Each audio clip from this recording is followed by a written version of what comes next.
Cherie based in Nickelberry, and my co-hosts are Hello, Pastor Sherry Henderson, Dr. Anissa Mathis, Evangelist Latanya Barr. and we are here tonight to discuss sin in the pulpit. My Lord.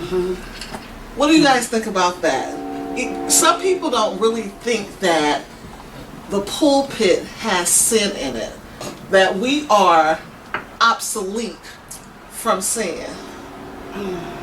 That's so not true. Yeah. Listen, we got more people in the pulpit that are adulterers, fornicators, embezzlers, swindlers.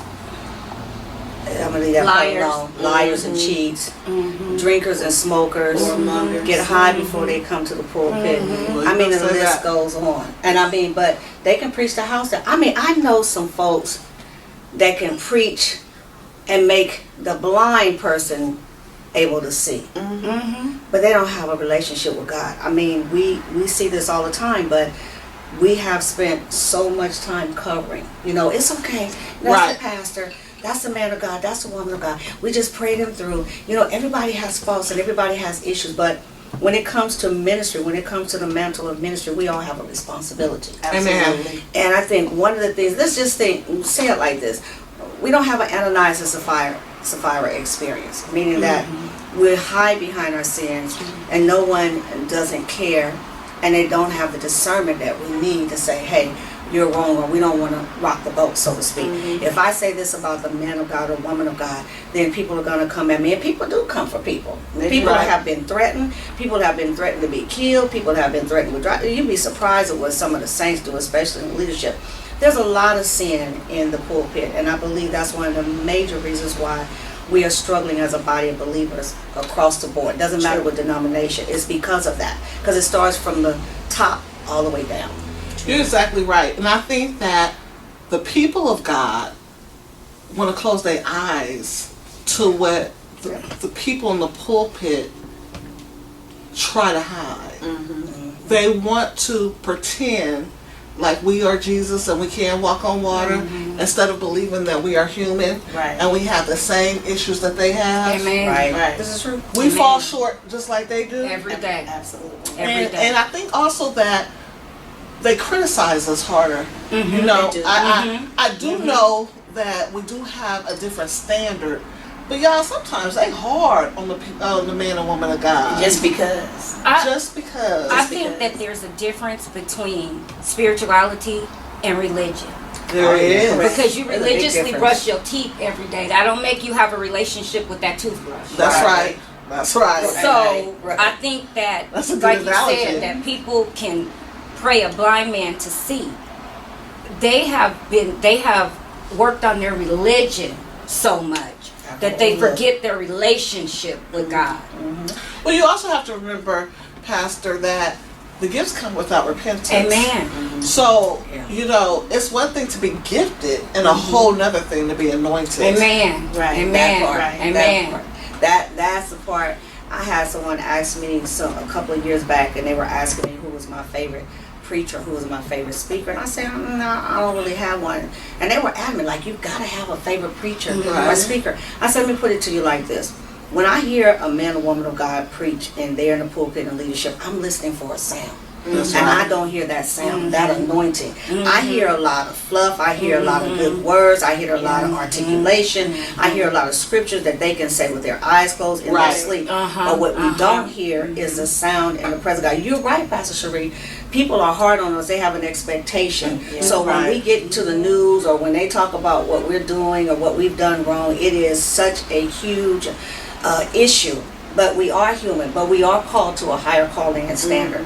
So at what point do we make ourselves responsible for the sins that we're dealing with? A lot say, I can't help it. Right. You know, I'm struggling with this, so God knows my heart. If one more person say that to me, God knows my heart. Listen, God does know our heart. He literally emphatically does, and the heart is deceitfully wicked.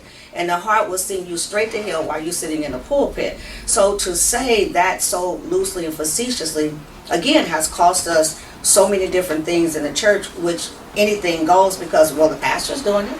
Right. The bishop is doing it. The Right. apostle is doing it. The first lady is doing it. Right. This leader is doing it. That leader is doing it. So what are we handing to the people that are part of our congregations? And even more so importantly, what are we handing to the next generation? We also have to be careful too, Dr. Mathis, that we don't take the people into sin with us. That part. Amen. We also need to be careful of that because you know a lot of people that are in the pulpit are having these parties and they're going out with their members and you know and we don't take accountability for that. And that's what it is. I don't know if any of you, I know we all remember that when we were growing up, that whoever was our pastor had a pastor. That's good. That's And good. their pastor was quick to, if something was out of line, their pastor, when you would see him come to the church, Yes. You know it's trouble. and you Somebody in knew trouble. that if their pastor showed up, Yeah. something was wrong. Right. They wasn't just coming through to pat him on the back Yeah. because there was a certain look Yeah. they had when they hit Amen. the door. That's right. It's That's like right. you wouldn't answer my phone calls, but you gonna talk to me because I'm here. There is not a lot of accountability now No. because it's like the overseers are afraid to talk to whoever they're over Right. because Yeah. the overseer has some stuff Yeah. and But they whoever don't want to come out. and they know that the people that's up under them know Right. some of their No, stuff that's because right. you did it when I was around. Yeah, So yeah. don't get to talking too quick. Right. Because I know your stuff. Right. But all the way That's down, good. Right. there needs to be accountability. I've never seen in my life, in my adult life, some of the foolishness that we're looking at right now. Right. It used to be a time when a pastor could come and sit you down Right. Without being sued without being sued. or cursed out. There wasn't none of that. You were gonna sit down and you were gonna like to be sat Or down. excommunicated from the church. Yeah, that Yeah. You better come That on. part. That part. Okay. But now we're so quick to, we'll just let them preach through it. You gonna let them keep vomiting over me? Right. Right. No, thank you. No, Right. there needs to be accountability. I like that sit down part though, Tanya. Evangelist. I like that part. I remember that we was taught as children to sit ourselves down or you will be sat down. Right. Amen. For instance, for me, and you know I'm very transparent, I turned 18 and got pregnant. I was the president of the choir. I'll never forget, New Creations. And I went to that rehearsal. My papa made me go to that rehearsal and tell the choir I can no longer serve. And guess what? I went and sat on that front row of the pew and watched them practice. Come on. It wasn't no going home after that. It was I was gonna be held accountable because Right. when you know better, you do better. That's Right. right. Right. You know when you know, and I knew better. Right. I, just because I was young didn't excuse me because I learned. You know what? And so we have to get back to the place to where if we don't sit ourselves down, we hear the man and woman of God that's over our life to sit us down. Because if not, we spread that stuff over the congregation. And how about the man or woman of God who tries to sit down and the person up under them That's or good, too. over them tell them, no, it's okay. That's when you go, no, I'm going to sit down. Right. And I'm going to have somebody come in Right. and minister to my people so I can get myself together also. Right. Because what sense does it make for you to get up and vomit? Right. But you know, I want to go back to what Pastor Cherie was saying earlier when we talk about whatever we are, the people are always as their leaders. And one of the things that we forget to think about is that, one, we're more spirit than we are flesh because God is a spirit being. So this flesh houses who we really are, the authentic who we Yeah, are. that's good, Dr. Malcolm. But then when we are preaching, when we are teaching, when we are singing, when we are talking, whatever we are from the pulpit in that sin, it goes out to the people. Then you Yes. find people committing adultery that we're never thinking about. Right. You find people The fornicating that we're never It's thinking the about that. spirit. You You're find right. people with issues with pornography, with masturbation, with yes, come on, I'm serious now. So I Yeah. want to talk about this. Yeah. People that lie, that steal, cheat. People start cursing folks out. People go back to drinking, and all of that comes from the pulpit. I remember when, and I'm like Pastor Cherie being very transparent, I remember in the middle of I was midway through ministry. I was in my early 30s. I showed up for church every Sunday. And I preached whenever it was my time to preach. I was at the altar every Sunday. And every Sunday, I came in drunk. And every Sunday, I went home and drank. Because I was married to a man who was off the hook. And that was my only way to survive. Do you think the leadership sat me down? Absolutely not. Do you think they told me that I should sit down? Absolutely not. And when I wanted to sit down, it was like that. Come on, you can do this. You're going to be all right. You're going to pass. And I'm looking out at people who really need something. It was a real hard learning season because no matter what, it didn't matter that I showed up with the roll on. It didn't matter that I showed up to pray for folks.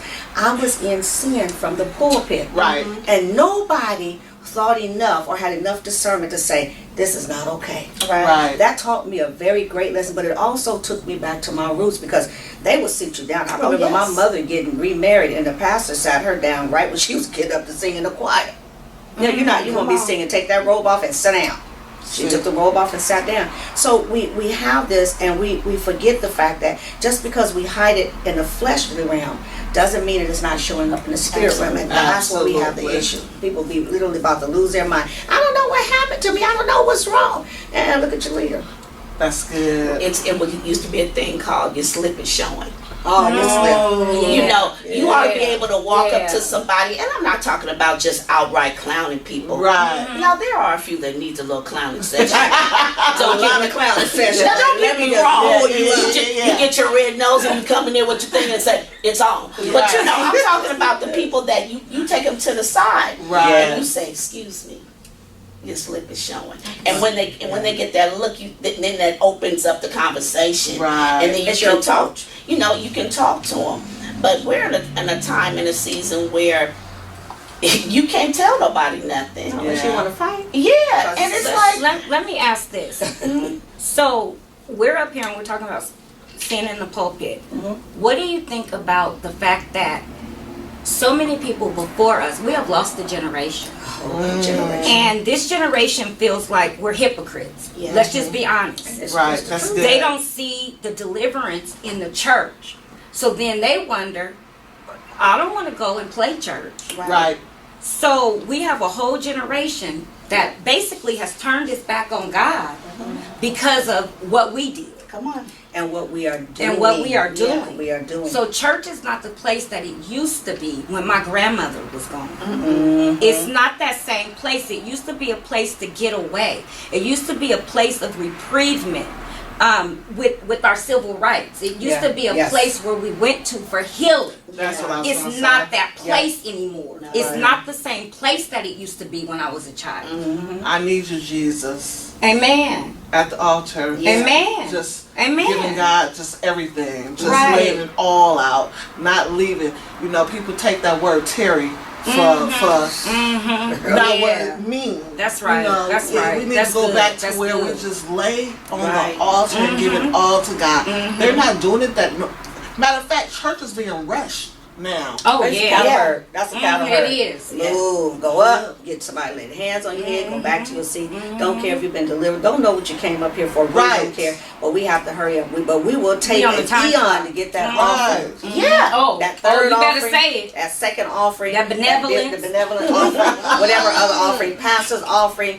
Birthday Building weekend funds. offering. Yeah. Whatever all offering. the different All the offerings. offerings. Yes. But that's what we become. But we are not concerned about the generation. You all know that we could never run in the pulpit. We could never play in church. We could never talk when people are being delivered and demons are being slayed out. But now you see people out on their phones, not just the kids. I went to a church a couple of years ago where they was having some kind of anniversary. That in and of itself was interesting. That's for a whole nother conversation. But the people where we were sitting, can I tell y'all that they never paid attention to anything that was going on that service? They were on cell phones, tablets. One lady was over here gossiping about somebody else, and somebody else was arguing, and the kids was running around turning cartwheels, and my grandchildren was looking like, what in the world? Because we don't do that. And nevertheless, everything in the pulpit was still happening. But when you have sin in the pulpit, it resonates out to the entire congregation, but also to the entire community. Because you have our generation that see the pastor or the man or woman of God coming in and out of the hotel. Right. You see that this generation sees that man or woman of God, that leader that buys the drugs from their friend or from their Exactly. That's they it. see That's this it. stuff, and then they get up and they preach and they lay hands on folks, but then they go home and they curse out their spouse, beat her up, and she beat him up, whatever. I mean, it starts at home, because it goes back to, like you said, it's a difference between religion and relationship. Right. People don't have a relationship with God because we have taken on the world system when we never should have. The world system should take on what we bring as a church. Because church has become a business. Yes, It's it a has. huge It's business. become a Big business. business. It's a job. Right. And it better be Now, you know 100 where I plus K a think- year. I think where a lot of our things went wrong was when the cliche come as you are. Right. Yes. I believe that was the downfall of a lot of it. Yeah. Now, that did not mean Come on. literally what they were saying. Right. You know, and it literally sent a generation into, A frenzy. I don't have to come with a skirt on. Right. Okay, that's fine if you don't want to wear a skirt, but at least have on appropriate clothes. Right. When did it become okay for a woman to sit on the front row with her legs gapped open in front of the men and the women in the pulpit? Right. When we were growing up, women didn't sit on the front row. Right. You know, Usher did not let them on the front row. Well, let's start right there, though. We don't have ushers anymore that's taking their proper role as ushers. Because I remember an usher, if you had gum in your mouth, Oh, with a white See, glove. we all know this, right? We all know Y'all this. know White it. glove. And they wouldn't say a word. They would just And continue you to do knew. this. Come Right. get it, and you know what you needed to do. There was no attitude. You just spit the gum Just out did. because you know there was no talking back, no or any of this. the mothers of the church Oh yes. that were teaching the younger women. Right. Give you that Obsolete safety now. pin. Give you that safety pin. Wipe that polish off. Wipe Right. the lip stuff off while they smile. Now, baby. Got all this stuff. But when we talk about come as you are, and people misinterpret that, you know, because we have so many people making excuses, but well, I got to get this together, get that together, got to buy clothes today. No, come as you are, how you are as a person. God will take care of the rest. But you're right. You know, I have worked altars where women have sat on the front altar. Not only have their legs been gapped, but there's absolutely no underwear. When they Come get ready to on. pray for them, they roll across the floor, stuff just flying everywhere, and the men are excited to see that. Right. You know, because again, it comes from the pulpit. Everything goes back to our relationship with God, and we see this generation of people sharing to the generation after us that is coming up, and it's the most scariest things, that it's okay to go to church and just do what you do and leave and go home and do whatever you do and come back and keep the cycle going, like the book of Judges. Just serve the gods of this world, not the God, but the gods of this world, Come on. and give God just this much. This a whole Cain and Abel thing.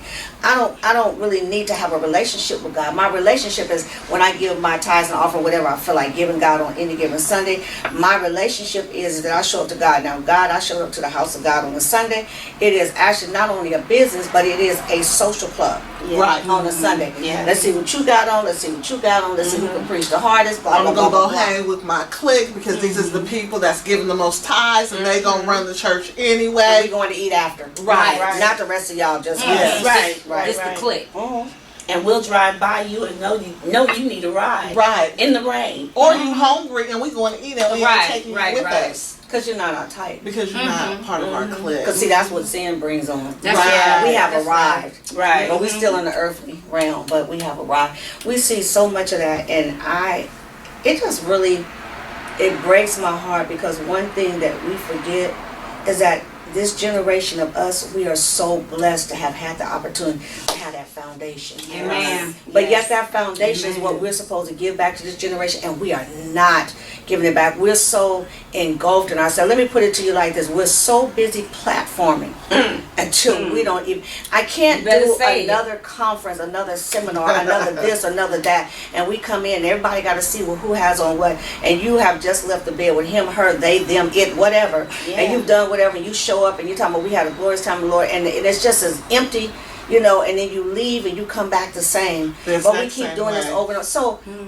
when is it that we are going to come to a place that we're really delivered and different? Not until we come out of sin. And again, It starts at the pulpit. You can go online and you can buy you a first class ticket to a storefront church or whatever building you want. Say this is my certificate right here. I'm a pastor. This, that, and there is no overseer. There is no person over you. I am it. Don't nobody tell me nothing to do. God tell me, and I listen to God when I get ready. Right. But I'm still living how I want to. And that's why we have so many independent churches now, and so many people, is because they don't want a covering. They don't want to have nobody to be accountable to. They don't want.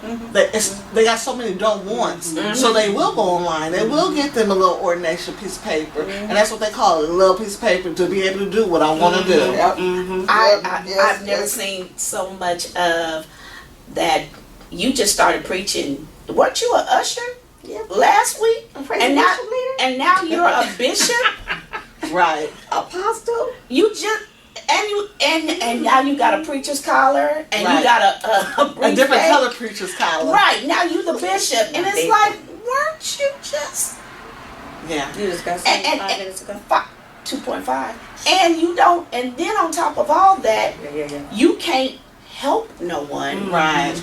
You can't pray for no one, right, because you haven't gone through the proper God steps. Come on now. To get where you need to go. That's it. You're going through the worldly way. You're going through the internet, but you haven't taken the proper God steps to be elevated. Exactly. I'd rather do it God's way and go through the proper channels instead of going through your channel and be clowned or embarrassed, because you will get embarrassed by God. Yes, He will embarrass you. He will pull the covers right from over you. You know, it's like, go through the proper channels. Right. Do what you gotta do. Don't let nobody, you can sing, you ought to be over the choir.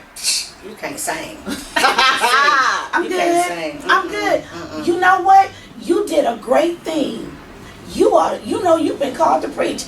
What the parking lot prophets. Parking lot prophets. It's like go through the proper steps. Well, the proper steps calls for the anointing. Come on. Which the anointing calls for some stuff. Right. And I'm saying it lightly. You're going to go through something. Amen. You're going to go through something. We can't just overnight anoint ourselves. Right. And say, this is... We have to get to the place to where we let God do it, and we do need to go through the proper channels. We got to get to the place to where we are held accountable to someone. We have to get to the place to where we'll sit down and be an Indian and don't always have to be a chief. Right. Come on. We can serve and not always have to lead. Right. We have to get to the place to where we have a spirit of humility. Yes. And not a spirit of manipulation. I'm just saying, we have to get to the place to where we are humbling ourselves unto the anointing of Jesus Christ to do what He's called us to do. Now, this is the thing. We have a whole bunch of pastors, bishops, preachers, and teachers that want to do all of the preaching and all of this stuff, but they don't want to serve the people of God. I ain't never seen so many people that won't go in the houses and pray for bereaved families no more. That's right. Bereaved families go to the hospital. Right. Or the convalescent hospital. Won't go serve communion. Right. Come on. What happened to those days? You know what I'm saying? We have to get back to that stuff, because that's what God has called us to do. We have to get back to Acts. We're not there anymore. That's the missing component, though. That is the missing component, because we don't serve the community the way that we used to. Right, not at all. And that's how, the babies are the answer now. They are. We've lost the generation, but we don't have to lose two. That's right. Right, we've already lost two. We don't need to lose we don't use two. We can get the babies while they're young and bring them up in the way that they should go. Because we failed to do that. That's because, again, I said, going back to everybody has to have a platform. Everyone has to be on top. But here's my question. When we think about sin in the pulpit, where exactly did it start, where it come from? Because when you think about that, it goes back to what we've been saying. There's no relationship.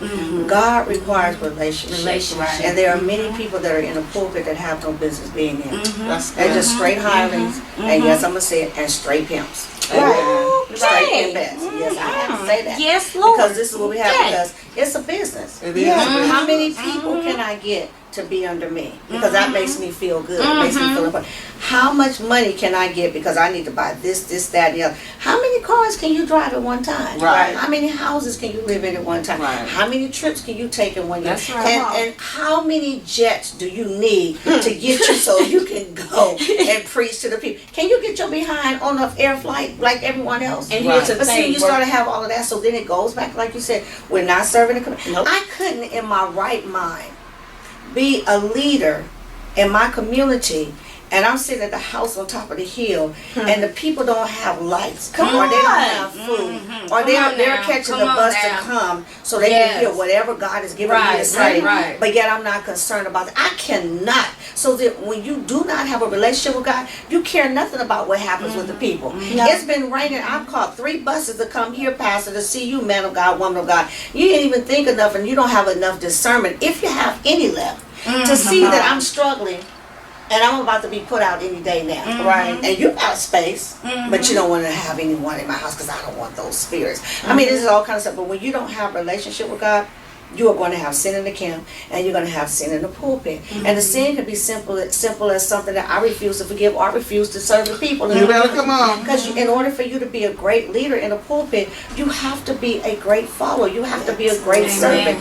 You have to be a great connectivity with the people. Have a pastor's heart. Do we Right. even say that That's anymore? right. No. Right. Do we even say that anymore? No, that's good. Is that old now? Is that old school? They be like, you say what? We have to bring that back. Right. That's And then right. we have those that are really trying to do that, and they're the ones that are passed over. Right. Because Right. because they Right. get talked about. Oh, you just a punk. What? Doc? You know, and the doc. You ain't got this doc, and it's like. But here's a man of God who works every day, and will help his people. Right. And because he's doing it God's way, because he is sent by God to this congregation, they're the ones that suffer behind the other jokers, the pimps, that are riding around. You know, you living off your people. You living off their backs. That's right. So That's let me right. ask y'all this. Robbery. Let me Right. ask y'all this. So, can the real people that serve God's people stand up? That's what I'm saying. That part right Yeah. there. Can the real Yeah. people? Right. Yeah. So that's what I want to end with today, is that I want to challenge all of the pastors, preachers, bishops, apostles, leaders in full to stand up and be counted and be a servant just as well as you want to be a leader. Absolutely. Amen. Do what God has called you to do and be the best that you can be. Right. Remember that saying? Right. Be the best that you can be. I challenge all of the clergy in 2019 to be the best. And don't let sin Right. be in your pulpit. Amen. I'm Dr. Cherie Baisden Nickelberry, the host of Conversations with Women of God, and my co-hosts are Pastor Sherry Henderson. Dr. Aisha Mathis. Evangelist Tanya Barr. and we love you, and we'll see you next time. If you liked us, please go on our Facebook page, Conversations with Women of God. Yes. You'll be able to see all of us there and our show. God bless you, and we love you. Next time. Good night. Bye. We bless you. We lift your holy name.